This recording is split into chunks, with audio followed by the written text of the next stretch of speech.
Jal, bangun Jal. Jal, Iya, apa sih? Jal udah mau rekaman, Jal bangun.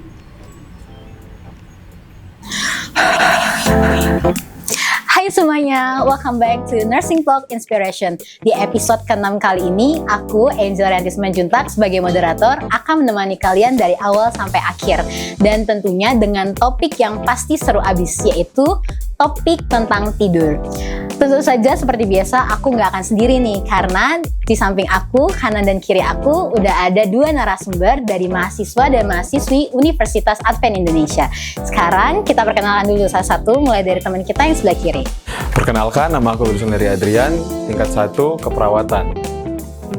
Perkenalkan, nama aku Abigail Wisan, S1 Keperawatan, tingkat 2. Oke, hai teman-teman semuanya.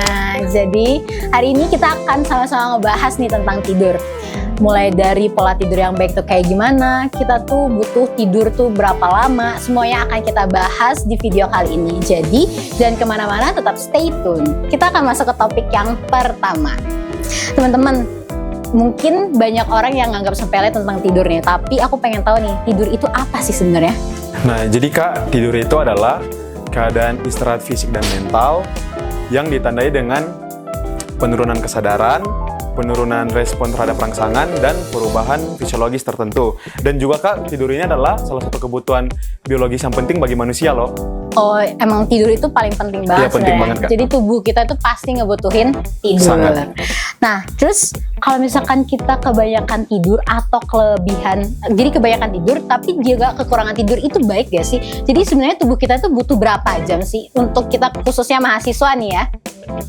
Sebenarnya tiap usia punya jangka waktunya masing-masing dan itu berbeda-beda sesuai dengan usia kita masing-masing. Tapi karena range anak perkuliahan dan dosen mahasiswa biasanya 18 sampai let's say 40 tahun, kita masing-masing membutuhkan kurang lebih 7 sampai 8 jam per hari. 7 sampai 8 jam per hari. Terus kalau misalkan kita kurang tidur nih, apalagi mahasiswa sekarang, apalagi Unai ya dengan tugas yang banyak dan menumpuk, pasti suka kurang tidur. Itu apa dampak dari kurang tidur? Nah, dampak dari kurang tidur itu banyak ya Kak. Jadi bisa kurang fokus saat belajar, bisa gampang depresi, bisa penurunan fokus saat berkendara mungkin. Jadi bagi teman-teman mungkin yang dari kos-kosan atau dari Anak outside ya? ya anak-anak outside mungkin yang bawa motor pribadi, kendaraan pribadi ke kampus, harus tidur cepat. Soalnya kalau tidak tidur cepat, ditakutkan saat berkendara, nanti pas penurunan karena kurang tidur, akhirnya kurang fokus, dapat menyebabkan hal-hal yang tidak diinginkan. Lalu buat teman-teman mungkin yang sangat memperhatikan penampilannya, tidur itu sangat penting Kak. Salah satunya adalah membuat kulit kita terlihat lebih tua, seperti pucat, dan otomatis akan membuat timbul kerutan-kerutan pada kulit kita. Lalu tidak enaknya itu saat nanti pas kan kita presentasi ya, karena mahasiswa keperawatan kan banyak presentasi nih. Nah, itu akan membuat kita jadi kurang percaya diri gitu. Jadi akan mempengaruhi keberanian kita, kepercayaan diri kita. Jadi bagi teman-teman yang ingin kulitnya bagus, kulitnya mulus seperti bayi, banyak-banyak tidur, dan tidur itu lebih dijaga. Jadi kalau mau emang terlihat ganteng, fresh, cantik, emang tidurnya juga nggak boleh kurang. Nih, kayak pertanyaan selanjutnya nih, teman-teman aku tuh suka banyak yang kayak, kenapa ya kalau malam tuh suka susah tidur, tapi kalau di kelas ngantuk bangetan. Itu kenapa coba? Sebenarnya itu termasuk dalam gangguan tidur, itu namanya hipersomnia, di mana kita kebanyakan tidur sehingga kita siang hari tuh jadi ikut mengantuk juga gitu. Jadi Gak baik juga ya berarti? Gak bagus untuk kesehatan juga, makanya Iya, itu kan? dinamakan gangguan hipersomnia. Iya Kak, jadi aku juga mau tambahin, kekurangan tidur ini sangat kayak apa ya, bisa menyebabkan obesitas juga loh Kak. Oh, Nah, jadi nyambung ya? iya, yang aku baca kalau di jurnalnya itu, kekurangan tidur ini kan bisa saat kita terjaga selarut malam itu dapat membuat kita menjadi gampang lapar, ingin kita tuh jadi pas saat kita menyalurkan hasrat kita untuk makan itu, nah itu yang akan menyebabkan berat badan kita naik. Jadi teman-teman yang mungkin lagi dalam proses-proses ini ya kurang-kurangin begadang, karena itu juga berpengaruh bisa membuat berat badan kita naik. Nah, karena tadi udah dibahas tuh kan kalau tidur emang penting banget. Nah, kayak gimana sih cara mengatasi orang yang susah tidur? Ada nggak sih cara-caranya, entah dia harus olahraga kah atau harus ngapain supaya dia tuh tidurnya enak gitu? Yang pertama, hindari alkohol dan merokok. Nah, benar juga tuh ya. Kenapa tuh? Ya karena alkohol bikin kita hilang kesadaran juga. Itu Iya. maksudnya tidur yang baik, bukan tidur karena kehilangan kesadaran karena Betul. alkohol. Gitu. Terus ada lagi? Nah kalau aku mungkin lebih agar berkualitas ya, agar berkualitas tidurnya ada terapi, bisa dipijit mungkin, ada terapi Oh. pijit. Nah itu nanti bisa membuat kita lebih rileks. Nah kalau kita lebih rileks kan tidur kita jadi lebih nyaman gitu. Dan aku mungkin kalau dari teman-teman agar bisa tidur sih intinya sih jauhin HP sih, karena kan itu dapat mengganggu banget kan ya Kak. Jadi kayak gampang ke distract gitu, udah mau benar, tidur, kalau udah main HP ya. 30 menit lagi, Nah, benar, 30 menit benar. lagi akhirnya Relate ya. Iya akhirnya karena HP tapi malah nyalahin aku insomnia nih, padahal sebenarnya gara-gara HP-nya jadi ke distract gitu. Oke, teman-teman kita udah bahas banyak banget nih kan. Harus banget kita terapin ke tiap malam, apalagi untuk tidur di asrama. Sekarang kita akan masuk ke mitos dan fakta. Dan aku akan baca nanti satu persatu statementnya dan nanti kalian yang akan jelasin itu mitos apa fakta. Kita masuk yang pertama, statement yang pertama yaitu katanya kalau misalkan selama weekday kita tuh kerja banyak banget nih kan, terus pas weekendnya dia tuh langsung tidur satu harian full. Dia benar-benar kayak habisin satu harian itu untuk tidur karena dia bilang itu recharger supaya dia semangat lagi. Itu benar atau enggak sih?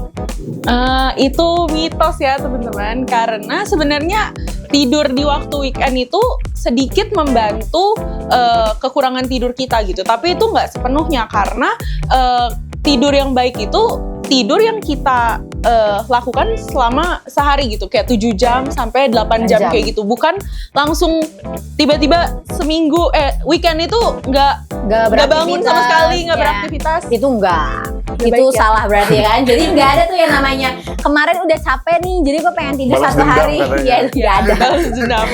Oke, kita masuk yang kedua ya. Tidur banyak tidur itu adalah ciri-ciri dari orang malas.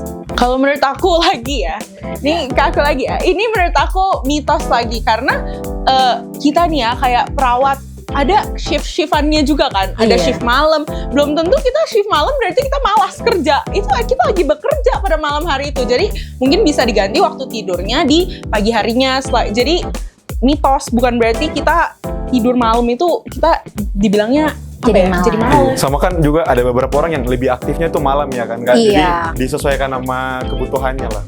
Oke, ini yang terakhir yang sebelum penutupan. Katanya kalau misalkan tidur banyak itu adalah tanda kesehatan yang baik. Jadi sehat kalau tidur banyak. Nah itu jawabannya adalah mitos teman-teman. Soalnya justru kalau kita banyak tidur itu akan menyebabkan kita merasa kelelahan. Dan itu sudah terbukti dari beberapa penelitian. Aku sendiri udah merasain sendiri. Jadi aku kan dari Papua. Itu kan perbedaan 2 jam lebih cepat di Papua. Jadi pas aku awal-awal ke Bandung, apalagi ke Unai, itu kan aku masih di luar. Sebelum ospek kan, aku kan di luar ya Kak, belum di asrama. Jadi aku di luar, di rumahnya teman kakakku. Itu baru jam 7, jam 8 itu udah ngantuk. Wah. Nah, jadi kayak abis worship gitu, aku langsung tidur. Abis worship langsung tidur. Nah, tapi anehnya dari jam 7 nih misalnya, aku tidur di jam 7, 8, 9, 10, 11, 12 sampai jam 5, jam 4. Itu kan banyak banget ya Kak. Iya. Aku bangun tuh bukan malah rasa segar, tapi malah kayak capek gitu. Kayak Kok malah tambah capek? kayak pikul beban yang berat gitu, kayak banyak dosa gitu. Padahal sebenarnya setelah aku baca-baca lagi, emang udah ada penelitiannya. Justru kalau kita tidur banyak itu malah membuat kita merasa letih, lelah, lesuh di saat kita beraktivitas di siang hari. Iya, jadi emang poinnya penting banget ya. Jadi kita nggak boleh sepelein banget soal tidur. Mau itu kelebihan kayak atau mau kekurangan, itu sebenarnya nggak baik. Jadi emang harus sesuai porsinya masing-masing. Nah, teman-teman, kita udah di ujung acara. Makasih banyak nih buat narasumber aku, Abigail, dengan satu lagi adik kelas kita. Makasih udah nyempetin waktu untuk kasih tahu sharing-sharing buat teman-teman di rumah sana tentang tidur. Jadi tetap jaga kesehatan, apalagi dengan cuaca yang sekarang lagi tidak baik, dan tetap harus menjaga tidur. Jangan ada kata insomnia ataupun jangan bikin kegiatan di malam-malam yang bikin seolah-olah jadi nggak bisa tidur. Jadi sampai di sini aja. Aku Angel sebagai moderator dan 2 teman aku, Abigail, Lisan. Wilson Leri Adrian. kami pamit undur diri. Bye.